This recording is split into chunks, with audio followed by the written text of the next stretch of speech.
هنا خلاص ابتدى المية تغلي، هنزل بالبامية.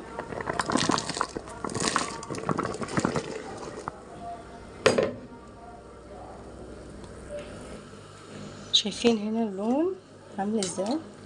شايفين لون البامية؟ وكمان اللي هيديكي لون افضل وافضل رشة بسيطة جدا بين صوابع كربوناتو، تدي لون حلو جدا. شايفين اللون كده؟ خلاص ابتدت هنا تاخد غلوة، مش غلوة، يا دوبك احنا بننزلها حوالي 5 دقايق، اقل دقيقتين كده، دقيقتين، وبعد كده بنطلعها في مية فيها تلج. شايفين التلج في المية هنا؟ بس يا دوبك تدي غلوة. شايفين هنا مش مسيلة معانا الواحدة بوحدتها ازاي؟ شايفين الواحدة بوحدتها، لان احنا الاول سيبناها تنشف تماما وبعد كده قطعناها علشان ما تنزلش السوائل اللي بتكون في البامية. شايفين اللون؟ تحفة.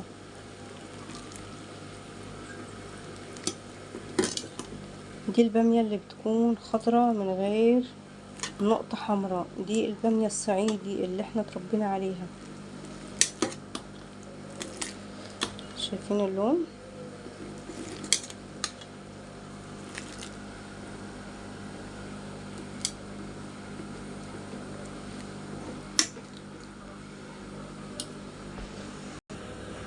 هنا خلاص كده هطلعها. شايفين هي ما غلتش معايا، بس حطيتها حوالي 5 دقايق على النار، ما غلتش معايا يعني. شوف المية هنا ابتدت هتغلي، خلاص هطلعها. من كده انا هطلع البامية من المية السخنة، هنزل بيها على طول بالمية الباردة.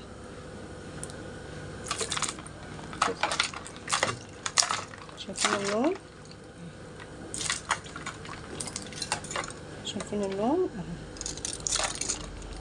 اخلص كل الكمية. هنا شايفين اللون المية بقت عاملة ازاي، اتغيرت. وهنا شايفين اللون البامية بقى عامل ازاي، اللون تحفة. شايفين اللون؟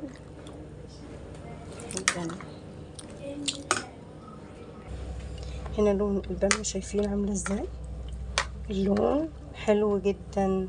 شايفين اللون البامية بقي اللون اللي احنا بنجيبه من بتاع الشركات. شايفينه مسيلتش معانا زي ما هي